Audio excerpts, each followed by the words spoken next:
And I'm glad to see him here. He is attending this conference, so you can recognize it. That's great to see you here.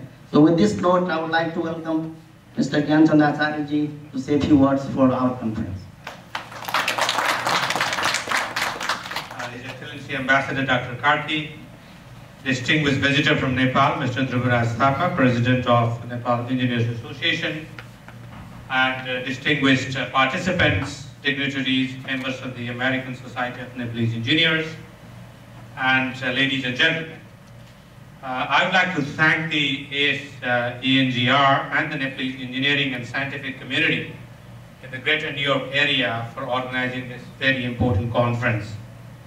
When I listen to the many of activities that your organization is doing, I'm very proud to acknowledge and express my own appreciation for that. I mean, when you said that you are a very important platform for bringing together all the engineers in the United States, you conduct research and focus on the transfer of technology, and of course you also highlighted that you have signed an MOU with the Institute of Engineering, and you published a report on the earthquake issues, including many of the contributions that we have made in the recent earthquake, the impact of the earthquake in Nepal. I think I greatly admire and appreciate your love for Nepal, as well as your solid and dedicated contributions, not only to help Nepal, but also to promote the transfer of technology, be a forum and provide a research and the technical assistance to the Nepal. My topic today here is about the earthquake in 2015 in Nepal and building back better with global partnership. I think this is a very important topic when you look at the activities that you are engaging, and this is so pertinent that we are meeting just after a major conference, the international conference that government of Nepal organized together with the support of the international community. We all know that the exact timing of many of the natural disasters are unpredictable, but what we also know is that better preparation will limit the damage and will help build stronger resilience afterwards. I think it is with that objective in mind that the topic of the building better has a very strong relevance to all of us, and especially to the engineers, because you are in the forefront in terms of really building back better. Now, why I say that, I think it is very clear that when you look at the damages, I'm told, I'm not an expert on the earthquake, but I'm told that this is the natural disaster which doesn't kill anybody. It is the structure that kills the large number, unlike the floods, unlike the other things. So we have to really focus on the structures, because that is the biggest killer in any earthquake. So that has to be the central focus of our building back better. Now again, when you look at the destruction in Nepal, of course we all know it. Over 500,000 houses were destroyed, major cultural and the historical monuments were destroyed, major infrastructure were destroyed, schools and the hospitals were destroyed or damaged. And that shows that building back better will have to really focus on definitely the physical infrastructure, but also the livelihood of the people. How do you really make sure that when the physical infrastructure is built around there, that the livelihood of the people are being really taken care of? So it has to be really linked with the infrastructure, the community, and the people. I think this is the message that I think we received when we had the international conference organized in Nepal. Just to really highlight that, the global partnership has been a very important dimension of the earthquake in Nepal. All of you, I think those who were around the world were deeply pained by the earthquake that we saw. Everybody, people here in the United States talk about 9/11. Where were you there? When 9/11 happened. I think it was such a big event that when the disaster struck, people were all talking about where I was. It was, of course, middle of the day in Nepal, but it was middle of night in the United States. But maybe in Europe and many other countries, immediately people thought, yes, I was traveling, I was looking at that. But then people immediately thought, what can I do? I think that was the message that we got immediately after the disaster, the earthquake. There was a very quick response from of course, the people in Nepal to begin with. Definitely those who were there, especially the government was already in action, but the youth, the professionals, the community leaders, I think the international community, all they really geared up their efforts in the initial stage of the the rescue and relief.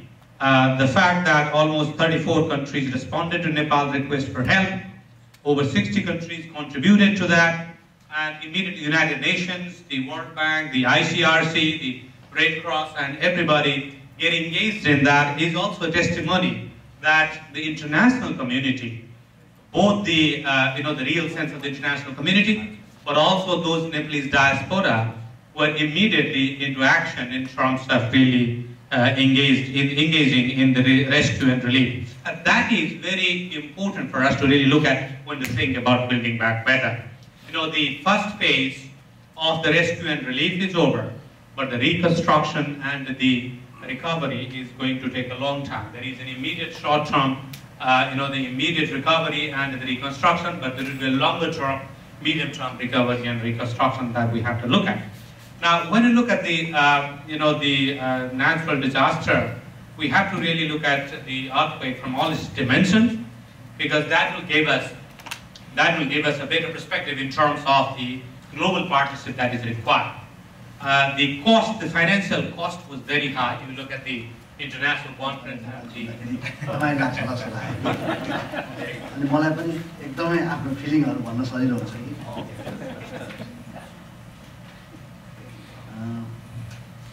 आजको कार्यक्रमका सभापतिज्यू,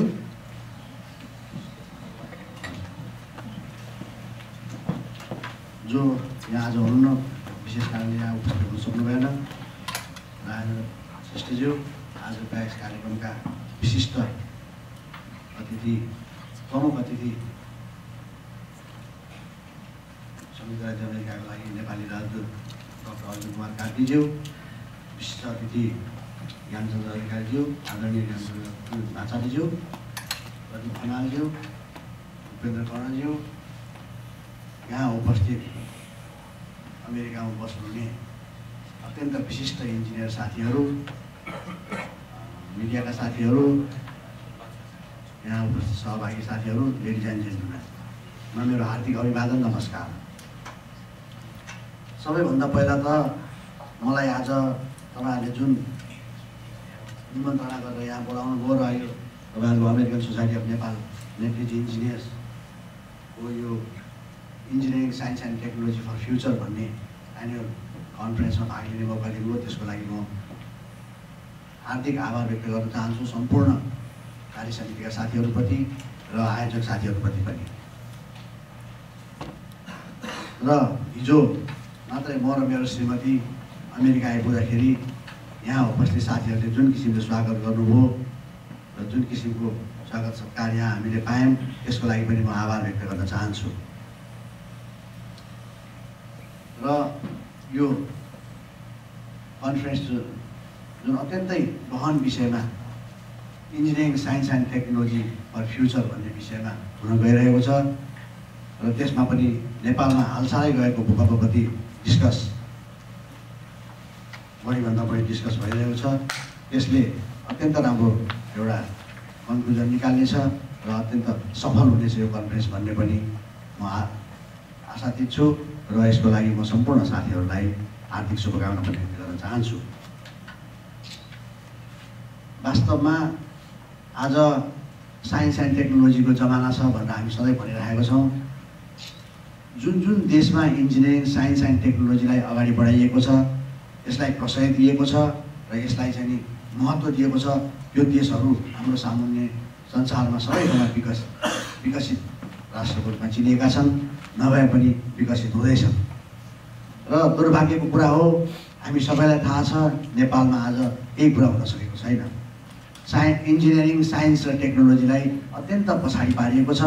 जबसम्म यो कुरालाई अगाडि ल्याइँदैन तबसम्म हामीले जतिसुकै दिवा स्वप्न देखे पनि, राति स्वप्न देखे पनि देशले अग्रगामी दिशामा चाहिँ एकदम द्रुत गतिमा हिँड्न सक्दैन।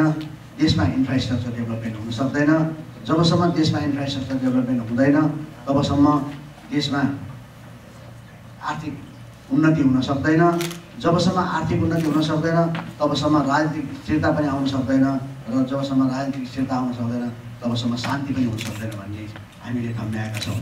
मलाई लाग्छ यसमा सम्पूर्ण साथीहरूले यहाँ बसे पनि त्यो कुरालाई राम्रोसँग रियलाइज गर्न सक्नुहुन्छ र यही नै आजको विश्वको तथ्य हो जस्तो मलाई लाग्दछ।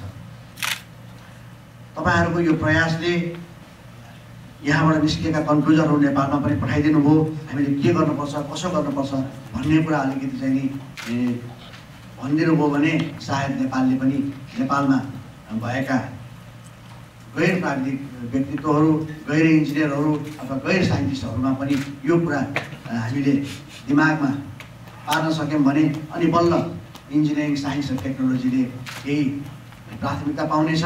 र जसरी अहिले नेपालले उद्देश्य राखेको छ सन् 2022मा लिस्ट डेभलप कन्ट्रीबाट अन्डर डेभलपिङ कन्ट्रीमा जाने भन्ने जुन लक्ष्य राखेको छ त्यो लक्ष्य पुरा हुन सक्छ भन्ने कुरा भन्न सकिन्छ। होइन पनि अघि नै भनिसक्नुभयो एमएसए साहबले पनि कि बिजनेस एज युजुअल गरेर अघि ज्ञानचन्द्र आचार्यज्यूले पनि भन्नुभयो, it is not the time for business as usual. हामीले फेरि पनि बिजनेस एज युजुअल गर्ने भयो भने र यही पाराले गयौँ भने यो हामीले कुनै पनि लक्ष्य हासिल गर्न सक्छौँ जस्तो मलाई लाग्दैन। त्यस कारणले यहाँ बस्ने नेपाली दाजुभाइ दिदीबहिनीहरूले विभिन्न समयमा आफ्ना साथीभाइहरू, अझ भन्दा पनि विभिन्न समयमा मैले थाहा भएसम्म विभिन्न पार्टीका नेताहरू पनि यहाँ भिजिट गरिरहनुहुन्छ, यहाँहरूसँग भेटघाट भइरहन्छ, ओभर द फोन कुरा भइरहन्छ। त्यो कुरा गर्दाखेरि के हो, यो देशले कसरी विकास गरेको छ र नेपालमा के गर्नुपर्छ भन्ने कुरा त्यस्तो किसिमले चाहिँ भनिदिनु भयो भनेदेखि यहाँहरूले आफ्नो चाहिँ अनुभवहरू सेयर गरिदिनु भयो भने र एकदमै कुनै पनि आफ्नो स्वार्थ नराखिकन यस्ता कुराहरू उहाँहरूलाई चाहिँ फिडब्याक दिनुभयो भने यसले पक्कै पनि केही सकारात्मक रूप लिन्छ होला र केही चाहिँ देशलाई अगाडि बढ्नलाई मद्दत गर्छ होला भन्ने मेरो चाहिँ भनाइ छ र यसको लागि म यहाँहरूलाई हार्दिक अनुरोध पनि गर्न चाहन्छु। अब कति मिनटमा सकौँ? 10 मिनट केही छैन, म पास गर्छु। अब मलाई जुन टपिक दिएको थियो पोस्ट अर्थक्वेक सिनेरियो एन्ड एनएज एक्टिभिटिज इन नेपाल भनेर, त्यसमा म केही कुरा गर्न चाहन्छु। हुन त यहाँहरू सबैले विभिन्न मिडियामा, फेसबुकमा, इमेलमा, इन्टरनेटमा, न्युजमा सबैले थाहा पाइसक्नु भएको छ नेपालमा वैशाख 12 गते 2072 साल वैशाख 12 गते जुन किसिमको भूकम्प, विनाशकारी भूकम्प भयो त्यसले चाहिँ अत्यन्त ठुलो क्षति चाहिँ नेपालमा भएको छ। तर कति साथीहरू नेपालमा जानुभयो, प्रत्यक्ष रूपले देख्नुभयो। म यहाँ दुईजना त देखिरहेको छु, हामीले भेटेको हाम्रो वैद्यजी र सुनिताजी, उहाँहरूले अझ बढी चाहिँ राम्रोसँग देख्नु होला। अरू पनि साथीहरू जानु होला मैले नभेटे पनि। तर जुन किसिमको मिडियाले प्रभाव गरेको छ त्यो किसिमको वातावरण भने पक्कै पनि छैन। पशुपतिनाथले यसपल्ट चाहिँ नेपाललाई रक्षा गरेकै हो भन्ने कुरामा म सधैँभरि भन्न चाहन्छु। र जुन किसिमको सबै टेक्नोलोजिस्टहरूले, साइन्टिस्टहरूले एउटा अपेक्षा एउटा एक्सपेक्टेसन गरेको थियो कि यत्रो भूकम्प गयो भने यस्तो किसिमको क्षति होला भन्ने, त्यो किसिमको क्षति भएन। हामीले चाहिँ नि वास्तवमा भन्ने अहिले जुन किसिमको कन्स्ट्रक्सनहरू नेपालमा भएको छ, जुन किसिमको वातावरण छ त्यो हिसाबमा पक्कै पनि भगवान्लाई नै, अब साइन्टिस्ट इन्जिनियरहरू भए पनि भगवान्लाई नै धन्यवाद दिनुपर्ने अवस्था चाहिँ छ जस्तो मैले व्यक्तिगत रूपमा ठानेको छु। त्यस कारणले चाहिँ र अर्को कुरा, यसपल्टको भूकम्पले किन त्यति धेरै सहरमा क्षति गरेन र गाउँ क्षेत्रमा किन गर्यो भन्ने कुरो पनि एउटा अत्यन्तै सोधको कुरा भएको छ। साथीहरूले धेरै कुरा थाहा पनि छलफल पनि गरिसक्नु भएको छ होला। वास्तवमा सहरमा काठमाडौँ, पोखरा, अन्य बजार क्षेत्रमा पनि यसको इफेक्ट धेरै कम रह्यो। तर अनपेक्षाकृत रूपमा गाउँमा धेरै ठुलो क्षति भएको छ। गाउँमा प्रायः सबै घरहरू चाहिँ नि बस्न नहुने भएको छ। गाउँमा सबै घरहरू भत्किएको छ, नभत्किए पनि बस्न नसक्ने स्थितिमा अगाडि गएको छ। यो टेक्निकल कुराहरू मैले यहाँ भनिरहनु पर्ने छैन, यसको अर्थको इफेक्ट कसरी हुन्छ भनेर। र एफेक्टेड डिस्ट्रिक्टहरू पनि सबैलाई थाहा नै भइसकेको छ। अब यो लाप्राक भन्ने गोर्खाको गाउँ हो, यहाँहरूले धेरै फोटोमा देखिसक्नु भयो होला। यस्तो किसिमको डिभास्टेसन यहाँ भएको छ। र यो सबै कुरा हुँदाहुँदै पनि हामीले नेपाल इन्जिनियर एसोसिएसनको बारेमा सायद साथीहरू धेरै सबै इन्जिनियर हुनुहुन्छ, धेरै जस्तो सायद नेपाल इन्जिनियर एसोसिएसनको मेम्बर पनि हुनुहुन्छ होला। यहाँहरूलाई सबै राम्रोसँग थाहा छ जस्तो मलाई लाग्दछ। आज नेपाल इन्जिनियर एसोसिएसनमा 16,000 भन्दा बढी सदस्यहरू आबद्ध छन् र यो नेपालको सम्पूर्ण फ्याकल्टीको इन्जिनियरहरूको छाता सङ्गठनको रूपमा रहेको छ। र हामीले यो भूकम्प गएको दोस्रो दिन वैशाख 13 गते नै एउटा चाहिँ इमर्जेन्सी एक्जिक्युटिभ कमिटीको मिटिङ बोलाएर नेपाली इन्जिनियरहरूले नेपालमा यस्तो भूकम्प भएकोबाट के गर्न सकिन्छ भनेर हामीले छलफल गऱ्यौँ। र त्यसो हुँदाखेरि सबै साथीहरूबाट के कुरा आयो भने होइन, हामीले सबै हामीले ह्युमेनिटेरियन साइडमा मात्रै, ह्युमेनिटेरियन ग्राउन्डमा मात्रै जाने होइन, ह्युमेनिटेरियन ग्राउन्डभन्दा बाहिर गएर हामीले आफ्नो टेक्नोलोजिकल सर्भिस दिनुपर्छ र हामीले चाहिँ गाँसपछिको दोस्रो ठुलो आवश्यकता बास, सेल्टर आफ्टर फुड भन्ने जुन कन्सेप्ट छ त्यसलाई लिएर चाहिँ हामीले सबैभन्दा पहिला सबै घरबाट त्यति बेला चाहिँ प्रायः 100% काठमाडौँको त 100% नै, अन्य बजारहरूमा पनि धेरै प्रतिशत हाम्रो दाजुभाइ दिदीबहिनीहरू आफ्नो घर छोडेर बाहिर गइरहनु भएको थियो।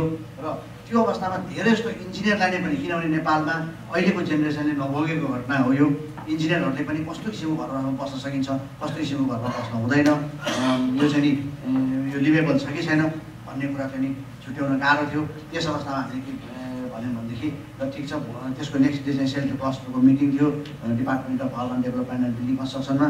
त्यहाँ गएर हामीले चाहिँ अब हामीले यो काम, यो post earthquake damage assessment, rapid visual damage एसेसमेन्टको लागि चाहिँ हामीले जिम्मा लिन्छौँ र हामी जान्छौँ र गर्छौँ भन्ने कुरा, जिम्मा लिने भन्ने कुरा गऱ्यौँ। र नेक्स्ट डेमा चाहिँ त्यो DUDBC department of urban development and building कन्स्ट्रक्सनमा गएर हामीले यो काम जिम्मा लियौँ। र त्यति बेला सबै सेल्टर क्लस्टरका साथीहरूले पनि, सबै एजेन्सीका साथीहरूले पनि ठिक छ नेपाली इन्जिनियर्सले यो लिन्छ भने राम्रो कुरा हो, किनभनेदेखि अरूसँग त्यति धेरै म्यान पावर हुन सक्दैन भनेर हामीलाई जिम्मा दिनुभयो। त्यहाँबाट जिम्मा दिएर आउनसाथ आयो, तर मलाई as a president of Nepali engineer association मलाई के लाग्यो भने अब यत्रो ठुलो काम जिम्मा लिएर आइयो, सबैजना चाहिँ आफ्नो घरबाट बाहिर हुनुहुन्छ, सबैजना टेन्टमा बस्नुभएको छ, कोही गाडीमा बस्नुभएको छ, त्यसलाई कसरी चाहिँ यसको लागि चाहिँ इम्प्लिमेन्ट गर्ने हुन्छ, कतिजना त्यसमा चाहिँ मोडर्न टेक्नोलोजी प्रयोग गऱ्यो भनेदेखि, प्रयोग गऱ्यो भने हामीले गर्न सकिन्छौँ भन्ने कुरा बेसी दिइरहेछौँ। र त्यसको लागि एउटा एकदम बृहत रूपको design competition most probably next week हामीले चाहिँ पब्लिस गर्छौँ होला with the help of UNDP again. र त्यसमा चाहिँ नि डिजाइन कम्पिटिसन गर्ने, त्यसपछि 2 किसिमको घरहरू, 5-7वटा घरहरू चाहिँ economically weaker section from the urban एरियाको लागि र 15देखि 20वटा डिजाइन चाहिँ नि बेस्ड अन एथनिसिटी, हेरिटेज र कल्चर। अब एउटै गाउँमा पनि गुरुङ, तामाङ, मगर, छेत्री, बाहुन, नेवारको घरहरू विभिन्न प्रकारको छ। त्यहाँ चाहिँ नि आफ्नो इकोनोमिक स्ट्याटस अनुसार विभिन्न साइजका घरहरू छन्, आफ्नो फ्यामिली साइजहरू छन्। यी सबैको घरहरूलाई एड्रेस हुन सक्ने किसिमले हामीले चाहिँ 20देखि 25वटा स्ट्यान्डर्ड टाइप डिजाइन बनाएर त्यो चाहिँ अत्यन्तै सरल भाषामा गाउँलेले पनि बुझ्न सक्ने किसिमको चाहिँ बुकलेट तयार गरेर रिकन्स्ट्रक्सन सुरु हुनुभन्दा पहिला बिफोर दसैँ हामीले त्यो कम्प्लिट गरेर अनि हामीले चाहिँ गाउँमा पठाउँछौँ। यदि गर्न सक्यौँ भने अनि हामीले चाहिँ नि रुरल पपुलेसनको लागि पनि हामीले कन्ट्रिब्युसन गरेको गर्छ नेपाली इन्जिनियर्स एसोसिएसन र इन्जिनियरिङ कम्युनिटीले भनेर यसको लागि लागिरहेका छौँ। र मुख्य कुरा चाहिँ के भनेदेखि अहिले त्यो आरसिसी स्ट्रक्चर अथवा कङ्क्रिट स्ट्रक्चर गाउँमा पुर्याउन नसक्नुको कुरा चाहिँ एउटा कुरा त गाउँमा अहिले चाहिँ सबै हामीले चाहिँ आरसिसी स्ट्रक्चर बनायौँ भनेदेखि गाउँको जुन कल्चर र हेरिटेज छ त्यो चाहिँ लोप हुँदै जान्छ। अहिले हामीले चाहिँ यहाँहरू सबैलाई थाहा छ घरले गाउँमा, घान्द्रुमा, इभेन त्यो पार्कमा पनि टुरिस्टहरू त्यसको लागि जान्थे। किन जान्थे भने खालि त्यो हिमाल हेर्न, ल्यान्डस्केप मात्रै हेर्नु त होइन, त्यहाँको चाहिँ कल्चर, हेरिटेज, त्यहाँको घरहरूको स्टाइल, त्यहाँको आर्किटेक्चर सबै हेर्नको लागि जाने। त्यस कारणले त्यसको प्रिजर्भेसन सबैभन्दा जरुरी छ। अर्को कुरा नेपाल र नेपालीको इकोनोमिक अवस्थाले पनि सबै कङ्क्रिटको घरहरू बनाउन सकिँदैन। र थर्ड कुरा चाहिँ नि सबै गाउँहरू, धेरै जस्ता गाउँहरू अहिले पनि डेभास्टेसन भएका गाउँहरू, रोडको मोटर एक्सेस छैन। त्यो नभएको ठाउँमा कन्स्ट्रक्सन मेटेरियल सिमेन्टहरू लाँदाखेरि त्यो क्वालिटीको सिमेन्टहरू नपुग्ने, त्यहाँ चाहिँ स्यान्डहरू, एग्रिगेटहरू क्वालिटीको छैन र वर्कम्यानसिप पनि क्वालिटीको नभएको हुनाले त्यहाँ यदि कङ्क्रिटको घर बनायो भने अझ चाहिँ नि बढी भल्नरेबल हुन सक्ने र एकदमै इन्फिरियर क्वालिटीको बन्न सक्ने भएको हुनाले त्यसको लागि पनि हामीले चाहिँ लोकल रिसोर्सेस प्रयोग गरेर त्यस्ता किसिमका चाहिँ त्यहाँ भइरहेकै टेक्नोलोजीहरू, त्यहाँ भइरहेकै रिसोर्सेस युज गरेर मोडर्न टेक्नोलोजी युज गरेर घर बनाउनुपर्छ भन्नेमा चाहिँ लागेको हो। र हामीले यो नक्सा दिएपछि अनि अर्को एउटा कुरा चाहिँ हामीले के बारेमा गर्न लागेको छ भने मेसन ट्रेनिङ र मेसन र कार्पेन्टरलाई हामीले गाउँ गाउँमा गएर इन्स्टिट्युट ट्रेनिङ दिन सक्यौँ भने र कसरी अर्को टेक्नोलोजी प्रयोग गरेको त्यो हामीले बनाएका नक्साहरू चाहिँ अनुसारको घर बनाउने भनेर बनाउन सक्यौँ भने अनि त्यसले चाहिँ वास्तवमा केही चाहिँ यो बेटर नेपालको लागि चाहिँ हेल्प गर्छ भन्ने चाहिँ हाम्रो हो, हाम्रो लक्ष्य हो। र यो बिचमा हामीले चाहिँ यो अर्थक्वेकसँग रिलेटेड विदेशबाट आउनुभएका नेपालीहरू, विदेशीहरू र नेपाली एक्सपर्टहरूको धेरैवटा चाहिँ यो 1 महिनाको बिचमा हामीले चाहिँ 20वटा भन्दा बढी टप प्रोग्रामहरू पनि आयोजना गऱ्यौँ र अब 200 जना इन्जिनियरलाई अगेन फेरि एउटा न्युजिल्यान्डको टिम आउनुभएको छ। त्यसमा चाहिँ नि नेपाली मूलका एकजना साथी पनि हुनुहुन्छ जितेन्द्र बोथराजी, यहाँ सबैले सुन्नुभएको छ होला। राजेश ढकालजी पनि आउँदै हुनुहुन्छ। राजेश ढकालजी पनि यहाँ धेरै चिन्नुभएको छ होला। राजेश ढकालजी र जितेन्द्र बोथराजीले अहिले हाम्रो नेपाली इन्जिनियर एसोसिएसनको यो टेक्निकल आस्पेक्टमा धेरै सहयोग गर्नुभयो। यसै अनुसार अहिले न्युजिल्यान्डको करिब 15 जनाको टिम नेपालमा आइरहेको छ। अहिले 10 जनादेखि आइसक्नु भएको छ। अनि उहाँहरूको सहयोगमा DUDBC र IOEसँग कोलाबोरेट गरेर हामीले 200 जना इन्जिनियरलाई स्ट्रक्चर इन्जिनियरलाई रेट्रोफिटको हामी पनि दिँदैछौँ। त्यसले चाहिँ नि अर्बन एरियामा जुन किसिम जो मान्छेहरू रेट्रोफिट गर्न चाहनुहुन्छ आफ्नो घरहरू त्यसलाई चाहिँ नि काम गर्छ होला भन्ने मलाई लाग्छ। मेसन ट्रेनिङको कुरा भनिहालेँ। अब त्यसपछि हामीले यो बिचमा चाहिँ धेरैवटा चाहिँ PSCहरू कस्ता किसिमको घरहरू बस्नुपर्छ के गर्नुपर्छ भन्ने अवेरनेस क्याम्पेनका कामहरू पनि गऱ्यौँ र त्यो गऱ्यौँ। त्यसपछि अब हामीले अब यहाँहरूको जानकारीले पुरा के जानकारी गराउन चाहन्छु अनुरोध गर्न चाहन्छु भने यो अक्टोबर 15 र 16 तारिकमा हामीले चाहिँ नि ग्लोबल नेपाली इन्जिनियर्स मिट भनेर एउटा गर्दैछौँ नेपाली इन्जिनियर्स एसोसिएसनले र प्लानिङ कमिसनसँग चाहिँ कोलाबोरेसन गरेर त्यसमा चाहिँ सम्पूर्ण विश्वभरिमा छरेर रहनुभएको एक्सपर्ट नेपाली इन्जिनियरहरूलाई हामी आह्वान गर्न चाहन्छौँ, इन्भाइट गर्न चाहन्छौँ र यो बिल्ड बेटर नेपालको लागि के गर्न सकिन्छ, कस्ता किसिमका टेक्नोलोजीहरू ल्याउन सकिन्छ र नेपालमा भइरहेका जुन किसिमका त्यहाँ प्रोडक्सनहरू छन्, त्यहाँ चाहिँ इन्जिनियरिङ प्रोडक्टहरू होला, सफ्टवेयर टेक्नोलोजीहरू होला, त्यसलाई चाहिँ मार्केटमा कसरी बाहिर वर्ल्ड मार्केट ग्लोबल मार्केटमा एक्सपोजिसन गर्न सकिन्छ र बाहिर बसेको नेपाली साथीहरूले कसरी कन्ट्रिब्युट गर्न सक्नुहुन्छ भन्ने किसिमलाई छलफल गर्नको लागि 2 दिनको हामीले यो ग्लोबल मिट ग्लोबल नेपाली इन्जिनियर्स मिट भनेर राखेका छौँ। त्यसमा पनि जो भ्याउनुहुन्छ किन सबै साथीहरूलाई म नेपाली इन्जिनियर्सको तर्फबाट र सम्पूर्ण नेपाली इन्जिनियरहरूको तर्फबाट पनि आमन्त्रण गर्न चाहन्छु। त्यसमा चाहिँ पार्टिसिपेट गरेर त्यसको मैले फर्म पनि ल्याएको छु र ब्रोसर पनि ल्याएको छु। यति भन्दै म आफ्नो कुराहरू यहीँ राख्न चाहन्छु, अन्त गर्न चाहन्छु र पुनः एकपल्ट सबै साथीहरूलाई आभार व्यक्त गर्दै धन्यवाद दिन चाहन्छु। धन्यवाद।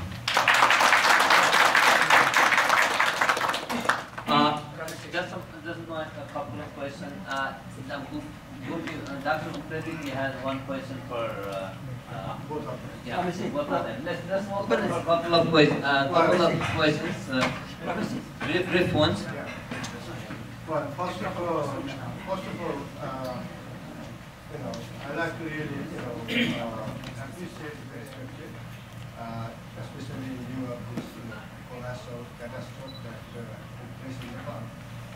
And especially in the light of the large number of the international communities who have actually pledged their support for the reconstruction of Nepal.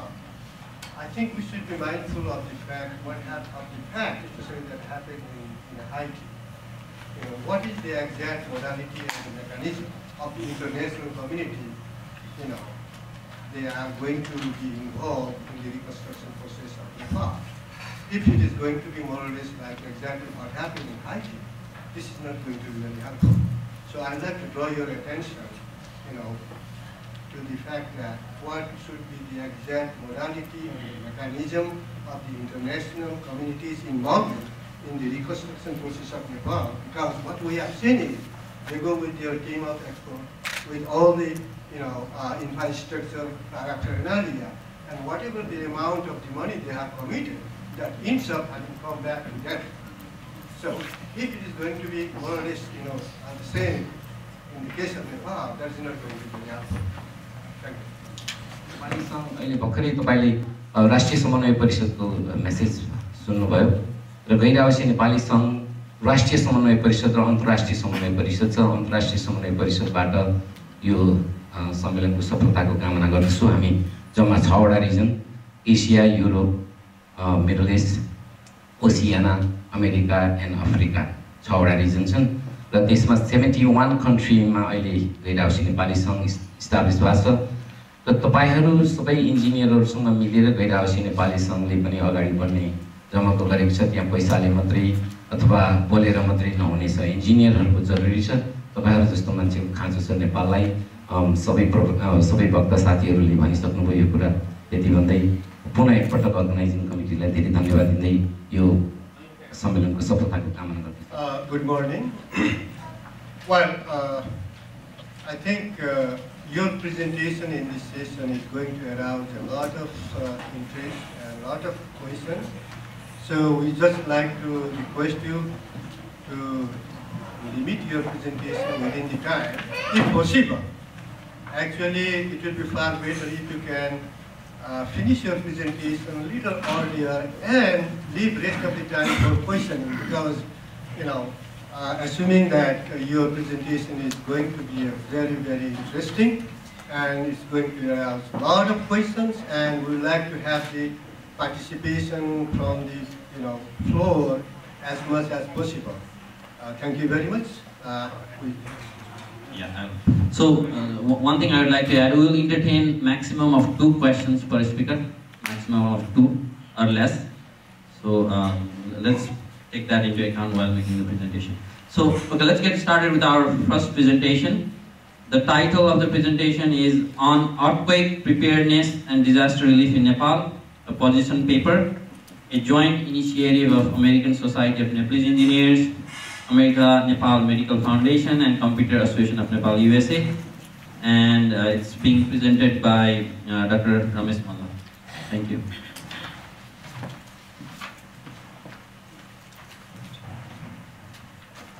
Thank you, thank you, Pradeep Kanalji. Thank you for the good introduction. I would like to present you about this book we just published and what it contains and how important role it can play. I would also give you some background behind why we came up with this book, why we thought of doing this, and what we really like to do for Nepal. So I will begin my presentation. Now this book available here is it's a free in internet. If you go to the website, our society website, you can get it free. But the printed version, we are looking for some, are requesting for some suggested donations. So it will be available here if you like to get it. So let me go to the second slide. As you know, Nepal, I don't have to introduce where Nepal is. Every one of us know where it is, right? Right in that part of the world. Now I'm keep going all the way. Part of the world here, a lot of Himalayas, so that's the big problem. Let's move on to the seismic hazard zones. Okay, if you look at here, there's zone 4 the maximum. Okay, that's where Nepal lies. So it's a very active earthquake zone. So and every 75 years or so, the earthquake hits Nepal. This time I think it came in 1983 or something, a little after. So this is the Trichandra College Tower you might have seen. It is not this current one, but the earlier one, before 1934 earthquake. There was a big earthquake in 1934, 90 सालको भुइँचालो, you might have heard. So that was before that, and after now it's crumbled down. So that's the power of earthquake, and now we all see that now. Now Dharara recently, from this stage to gone to that stage. So this just to show the devastation of earthquake and the construction we have in Nepal. You might have already seen this. This was before earthquake. I don't know what is the status now of these buildings. So what we did, and at that time in 2010, there was an earthquake, big earthquake in Haiti. In Haiti, there was an earthquake and more than 200,000 people killed. And right after that, I think just a few months after, there was a Haiti in Chile. And there, the earthquake was bigger magnitude earthquake, but there were only few people died. Okay, and there was that power of the infrastructure construction and infrastructure safety and the regulation and implementation. They had a very good design code. There were not many casualties. So that's the important thing to keep in mind. But when a Haitian earthquake happened, then the Nepalese community, engineering and scientist community here got very warned. And what will happen to Nepal if similar kind of earthquake happens? So we came together. We means the 3 organizations, American Society of Nepalese Engineers, American Nepal Medical Foundation, and Computer Association Nepal USA, we came together, we form a joint organization called is a joint ASNEngr ANMF CAN USA Initiative on Earthquake Preparedness and Disaster Relief. So I'm not going to read all these things, okay? This can be read in the website. So what we were thinking, or what we still think, is the Nepali diaspora engineering scientific community could help a lot in this aspect.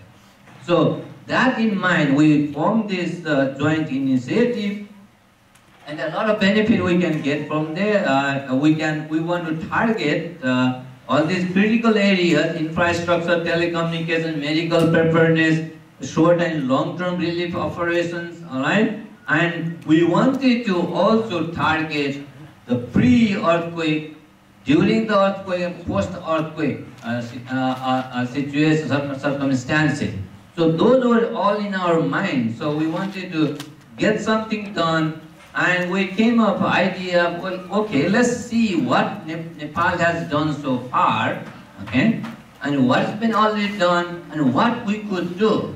So that triggered us to publish this earthquake preparedness petition paper book. So let me move forward. I'm not gonna go through all this list of names. Okay, there are a lot of supporting organizations, more or less all Nepali organizations in the US supporting our initiative, and these 3 organizations are the lead organizations. I'm not going to go through the list. There are basically almost all organizations in the US.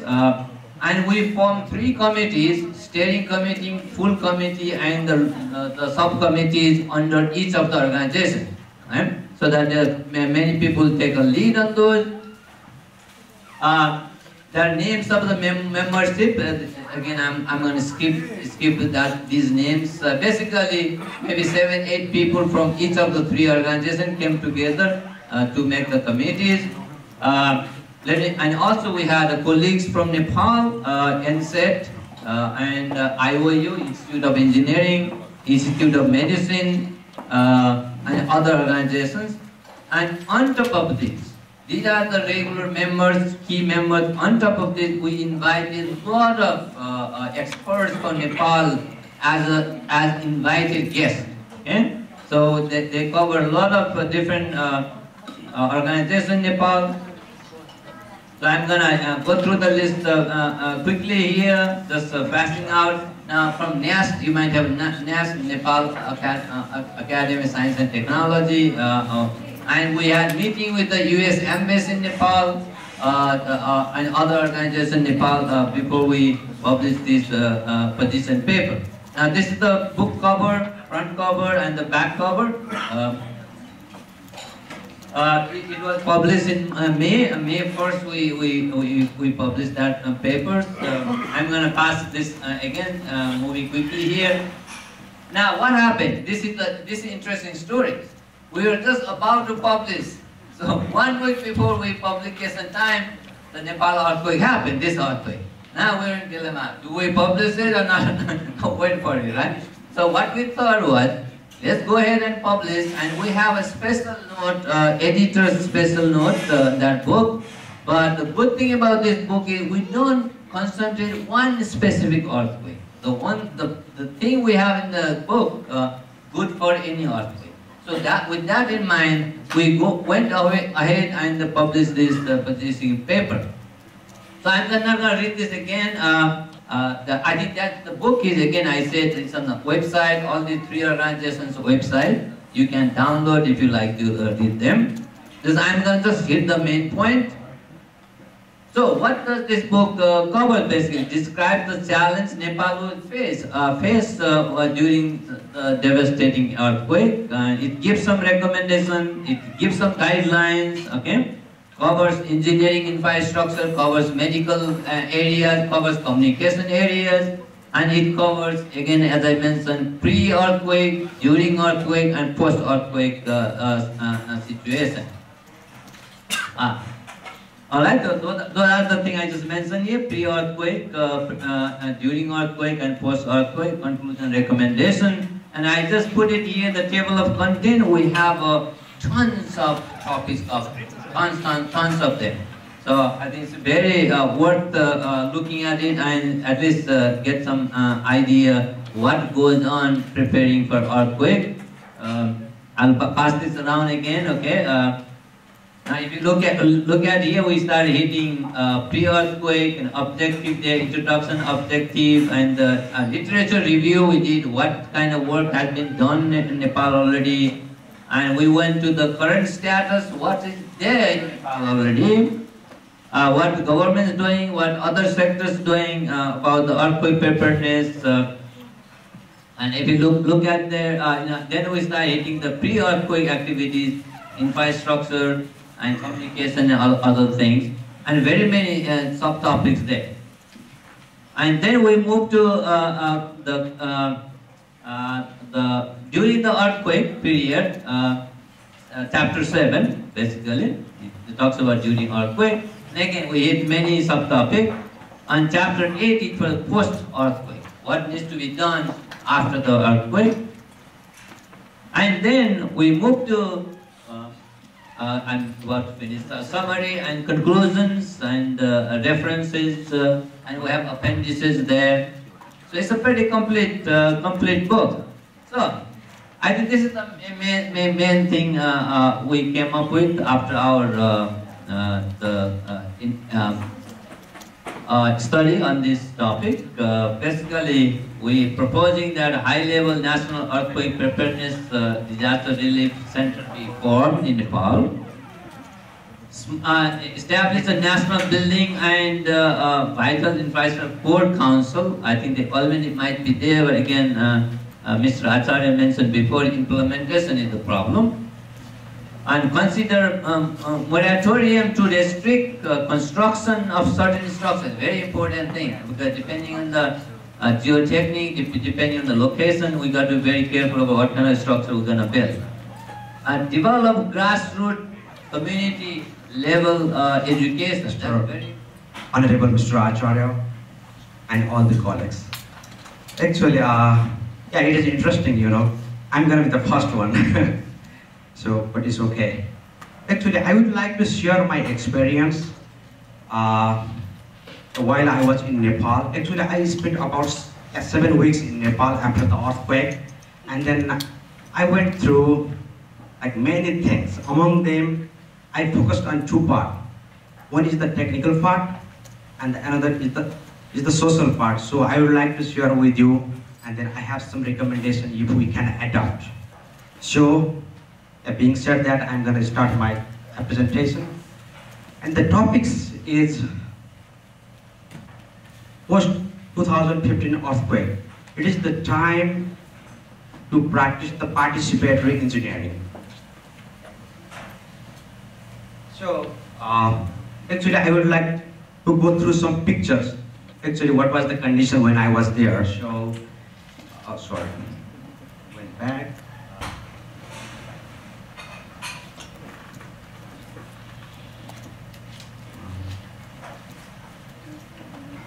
So how to do the enter here? So where is the enter? No. It goes to the next slide. So I just like to enter. Is there anything here? You want to start it?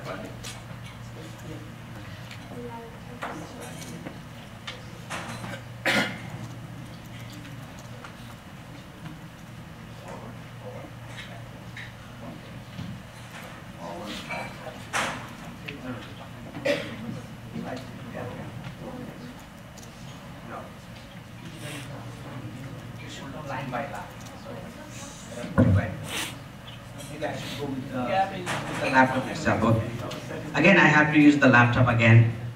627.9.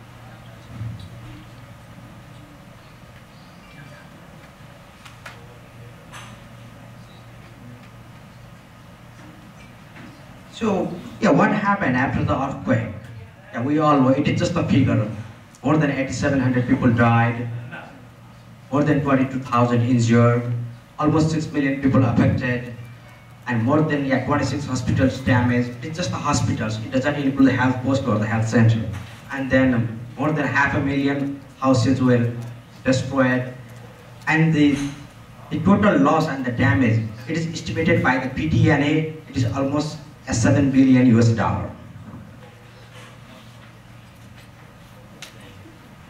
So what was the response after that earthquake? Actually, there were 134 search and rescue teams, and 34 countries were involved, and 2,200 humanitarian activities were conducted.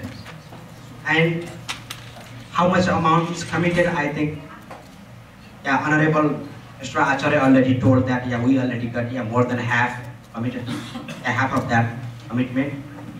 And then the very interesting thing and the new thing is the sensation all around the world. Actually, we got the very good response from all around the world.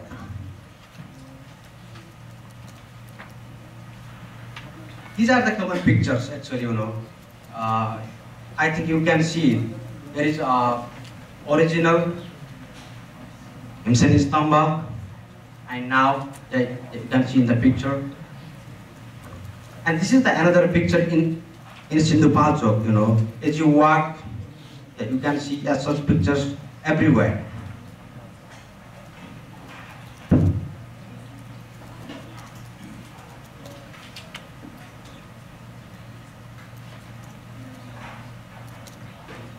I'm just going to share some pictures with you. This is the school in the Kathmandu Valley. It used to be a 5-story school building. It is completely collapsed on the right side. Immediately, I'll just go quickly.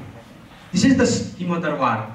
Actually, we can't see the very good picture here, but it is totally damaged, and all the offices have been moved from there.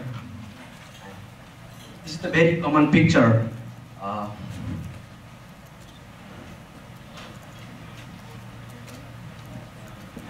So I would like to go to my point now.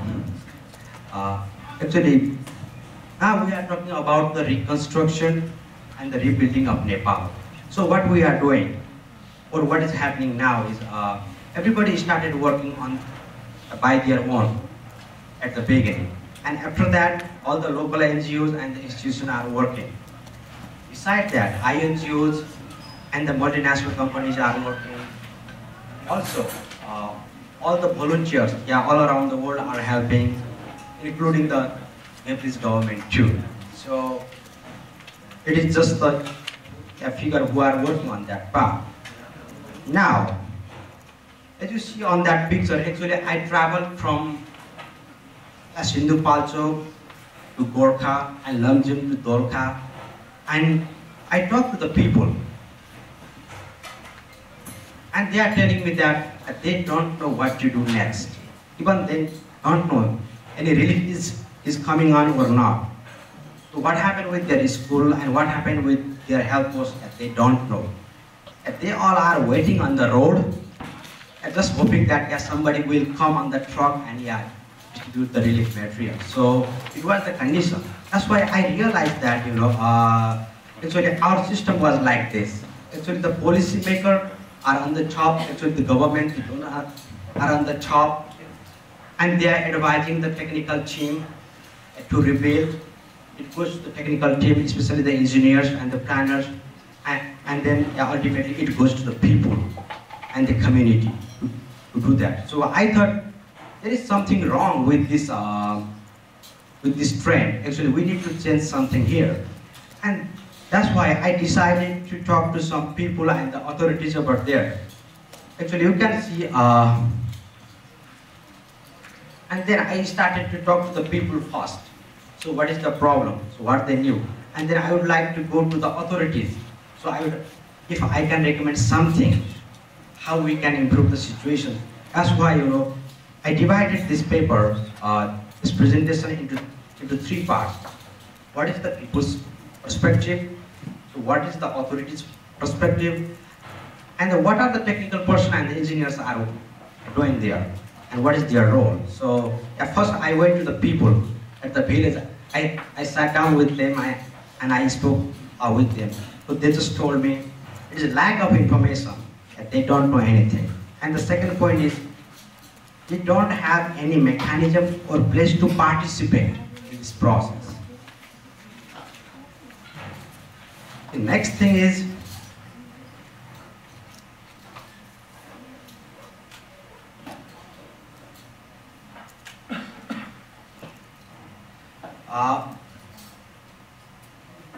and then I realized, and then I want to go to the authorities. That's why actually I met with the Prime Minister, I met with the Foreign Minister, and then I asked him, so how it is going to happen, the rebuilding process, how it is going to be conducted.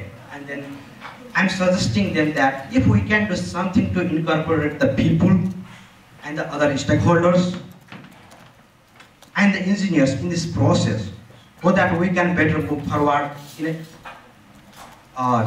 a coordinated fashion. Actually, what I saw, oh, sorry. Okay, I think I should move forward. So that's why, I told them we need to develop some mechanism where we can incorporate